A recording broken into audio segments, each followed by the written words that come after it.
অতীতের যে কোনো নির্বাচনের চেয়ে আগামী জাতীয় নির্বাচন অনেক কঠিন ও চ্যালেঞ্জিং হবে, তাই জনগণের আস্থা ধরে রাখতে নেতাকর্মীদের প্রতি আহ্বান জানিয়েছেন বিএনপির ভারপ্রাপ্ত চেয়ারম্যান তারেক রহমান।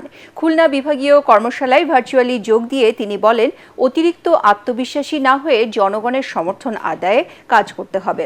তারেক রহমান বলেন, বিএনপি কঠিন পথ পাড়ি দিয়েছে, এখন বিজয়ের সুফল ধরে রাখতে হবে। কামরুজ্জামান রাজীবের রিপোর্ট। বরং আপনাকে ঘুরিয়ে একটা কথা বলতে হবে।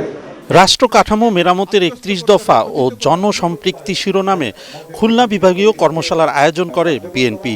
প্রধান অতিথি হিসেবে কর্মশালায় লন্ডন থেকে ভিডিও কনফারেন্সে যুক্ত হন বিএনপির ভারপ্রাপ্ত চেয়ারম্যান তারেক রহমান। বিএনপির সংগ্রামী ভারপ্রাপ্ত চেয়ারম্যান এ সময় তিনি বলেন, স্বৈরাচার শেখ হাসিনার আমলে যারা সংস্কারের কথা বলেননি তারা এখন মুখ খুলেছেন, কিন্তু বিএনপি ২ বছর আগেই ৩১ দফা সংস্কারের প্রস্তাব দিয়েছিল।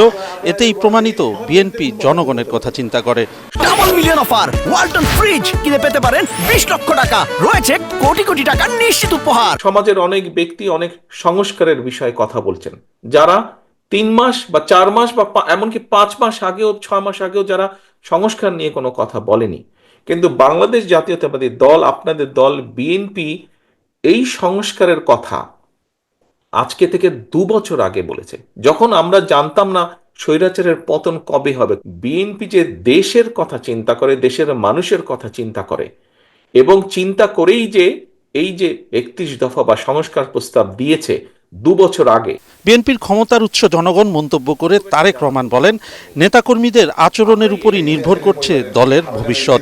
বিএনপি ক্ষমতায় চলে এসেছে এমন চিন্তা না করে যে কোনো মূল্যে জনগণের আস্থা ধরে রাখার আহ্বান জানান তিনি।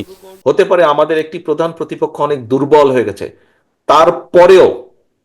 তারপরেও এই নির্বাচন বাংলাদেশের যে কোনো নির্বাচনে থেকে অনেক কঠিন নির্বাচন হতে যাচ্ছে। মানুষ এখন অনেক অনেক সচেতন, সেটি সামাজিক মাধ্যম সহ বিভিন্ন কারণেই হোক না কেন।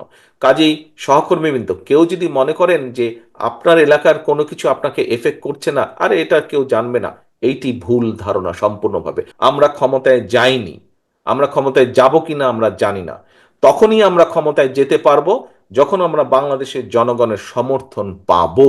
আগামী দিনের আমাদের সকল কিছু এমন হতে হবে যাতে জনগণের সমর্থন আপনার প্রতি থাকে, যাতে জনগণের সমর্থন দলের প্রতি থাকে। নেতাকর্মীদের উদ্দেশ্যে বিএনপির ভারপ্রাপ্ত চেয়ারম্যান বলেন, অন্যের বিরুদ্ধে অভিযোগ না করে জনপ্রত্যাশা অনুযায়ী কাজ করতে হবে।